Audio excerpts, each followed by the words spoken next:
અને જેને જેને જેટલા જેટલા ઊંચા ચડ્યા છે ને ભાઈ, મહાન થયા છે, એને બધાને સહન તો કરવું પડ્યું. ગાંધીજીને ખાલી એક વિદેશ ભણવા જ આવું હતું, પોતે વૈષ્ણવ, ભણવા જવા દઈને બાપુજીનું મૃત્યુ થઈ ગયેલું.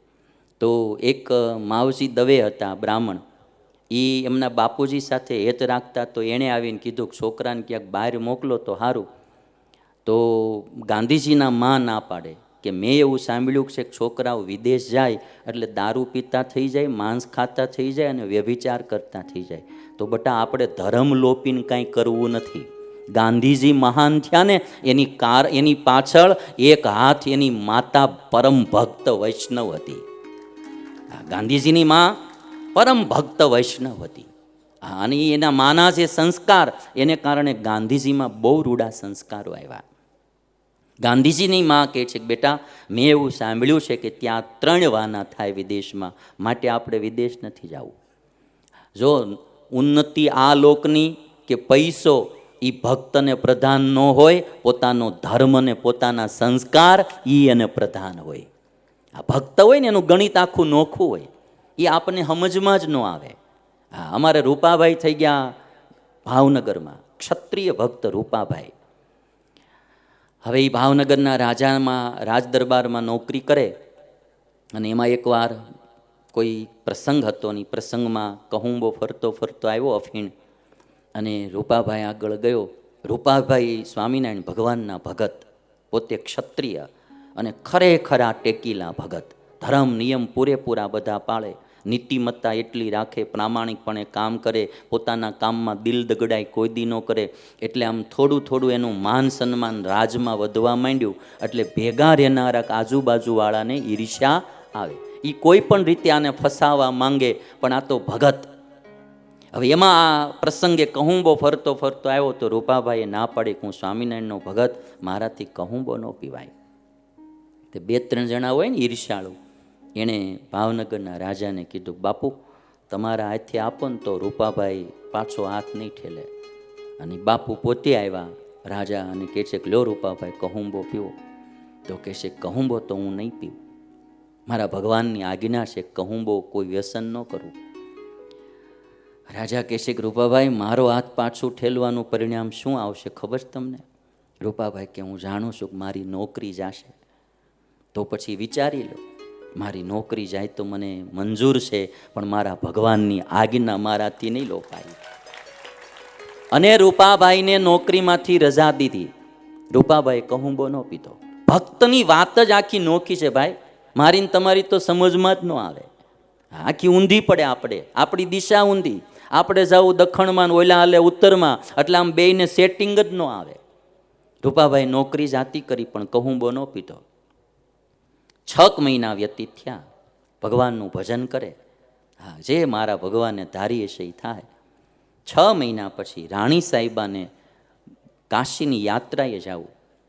રાજાએ પોતાના એક ખાનગી દિવાન હતા, નાગર બ્રાહ્મણ જુનાગઢના, એને કહ્યું કે દિવાનજી, કોઈ એવો પ્રામાણિક માણા ખરો રાણી સાહેબાની સાથે યાત્રા કરવા જાય? આ દિવાન સાત્વિક હતા, નાગર બ્રાહ્મણ.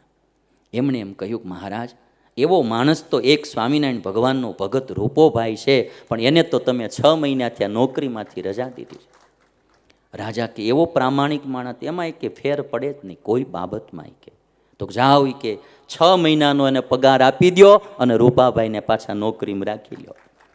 ધર્મ રાખે ને ભાઈ, એનું ભગવાન ધ્યાન રાખે ને રાખે. વહેલા મોડું થાય, આપણી ધીરજ ન્યા જ નથી રહેતી, એટલે આપણી ધીરજ ડગી જાય ને આપણે ખોટે માર્ગે ચડી જાય. 6 મહિના ઘર બેઠા ભજન થયું, અને એક હારે પગાર આવ્યો. રૂપાભાઈ કાશીની યાત્રાએ રાણી સાહેબા સાથે ગયા. ગંગાજીમાં સ્નાન કરી વળતા આવતા હતા. રાણી સાહેબાએ એક દિવસ સાંજે ઉતારો કર્યા પછી રૂપાભાઈને પોતાના ઉતારે બોલાવ્યા. રૂપાભાઈએ ના પાડી, હું સ્વામિનારાયણનો ભગત છું, મારા ભગવાનની આજ્ઞા છે કે રાત્રે કોઈ એકાંતમાં સ્ત્રીની હારે મળવા જવું. પર સ્ત્રીના ત્યાગ બાબતમાં પણ રૂપાભાઈ એટલા જ અફર, આમ દ્રઢ માણા કે એકાંતમાં કોઈ સ્ત્રીને મળવા ન જાવ રાત્રે.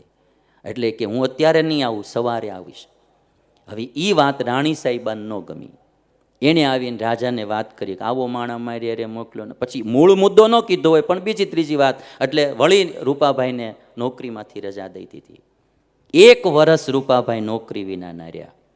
અને જ્યારે રાણી સાહેબાના ઘરેણાં બનાવવાનો વારો આવ્યો, રાજાને કીધું કે જામનગરથી મોતી ખરીદીને જૂના આપણે ભુજમાં ઘરેણાં બનાવવા જવાના છે, તો એવો કોણ પ્રામાણિક માણસ કે ખોટું ન કરે અને આ ઘરેણાં બનાવીને આવે, આમાં કાંઈ ભેળસેળ ન થવા દે.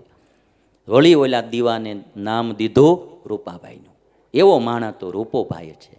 રાજાએ વરસ દિવસનો પગાર ચૂકવ્યો અને રૂપાભાઈને પાછા નોકરીએ રાખ્યા.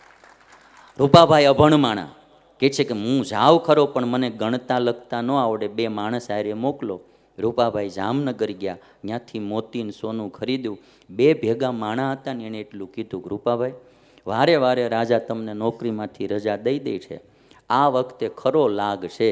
જો આમાં મોતી ખરીદવામાં સોના ખરીદવામાં થોડુંક આઘું પાછું કરી નાખો ને તમે, આખી જિંદગીનું તમારે હાજુ થઈ જાય, નોકરીની માથાકૂટ જ નહીં. કે રૂપાભાઈ કે જો હું ખોટું કરીશ નહીં અને હું તમને ખોટું કરવા દઈશ પણ નહીં.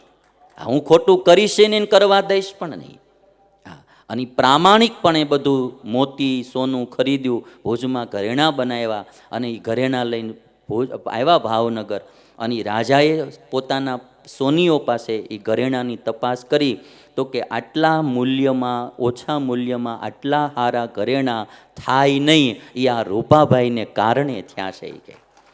અને જ્યારે આ વાત રાજાએ એની પ્રામાણિકતાની સાંભળી ત્યારે રાજાએ રૂપાભાઈને એટલું કીધું કે તમારા જેવો પ્રામાણિક માણા મારા દરબારમાં રહેશે, આજથી તમારે નોકરીએ અવાય તો આવજો, ન અવાય તો કાંઈ નહીં, મરતા સુધી પગાર તમારી ઘરે આવી જશે. કે ધર્મ રાખે, નિયમમાંથી ડગે નહીં માણા, એનું ધ્યાન ભગવાન રાખે. પણ આપણે શું થાય, થોડી થોડી ચીજમાં ડગી જાય, તરત અનીતિના માર્ગે ચડી જાય, ખોટે માર્ગે ચડી જાય. સ્વામી કહે છે કે એમ ભક્ત ભગવાનના આવે કષ્ટે શોધાય આપ, નિષ્કુળાનંદ એ ભક્તનો વળી વધે અધિક પ્રતાપ. એનો પ્રતાપ વધે.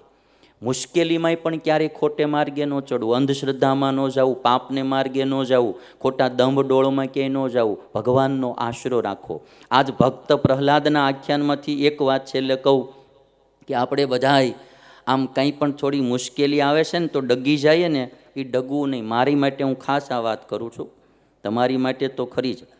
હું બહુ સેન્સિટિવ માઇન્ડવાળો માણસ, કંઈ બી ઘટના ઘટે ને એટલે તરત મારા માઇન્ડમાં આવે. એટલે હું આ કથા ખાસ તમને સંભળાવવા કરતાં મને સંભળાવું. જીવન છે એમાં મુશ્કેલીઓ તો આવે જ, સારું મોડું આવે. આ દુનિયામાં રૂપાભાઈને હેરાન કરનારા મળ્યા, પ્રહલાદને મળ્યા, હાવ લેવા દેવા વિનાનો તમારું જરા તરા આ લોકમાં સારું થતું હોય ને તો ઈર્ષ્યાને કારણે માણા ટાંટિયા તો ખેહે, મૂંઝાવું નહીં, હાવ વગર વાંકે ખેહે. અને જ્યાં સુધી કોઈ ટાંટિયા ખેહનારા ન આવે ત્યાં સુધી તમારી પ્રગતિ થાય જ નહીં. 2-4 જણા ટાંટિયા ખેહનારા હોવા જ જોઈએ. તમને એક સિમ્પલ વાત કરું, પતંગ ઉડાડ્યા હોય ઊંચી આંગળી કરો, જેણે પતંગ ઉડાડ્યા હોય એણે. હા, હું લઈ લો, મેં નહીં ઉડાડ્યું બહુ, પણ પતંગમાં તમને ખબર હશે કે પતંગ જે બાજુ આમ પવન જાતો હોય એ દિશામાં પતંગ ઉડે, બરાબર ને? જે દિશામાં આમ પવન જાતો હોય એ બાજુ આમ પતંગ ઉડે. પણ જો એ પતંગને આમ તમારે ઊંચું ચડાવવું હોય તો એની વિરુદ્ધ દિશામાં આમ આમ ખેંચવું પડે. પણ જ્યાં સુધી આમ કોઈ ખેંચે નહીં ત્યાં સુધી ઊંચું ચડે. સમજાઈ ગયું ને તમને આ વાત?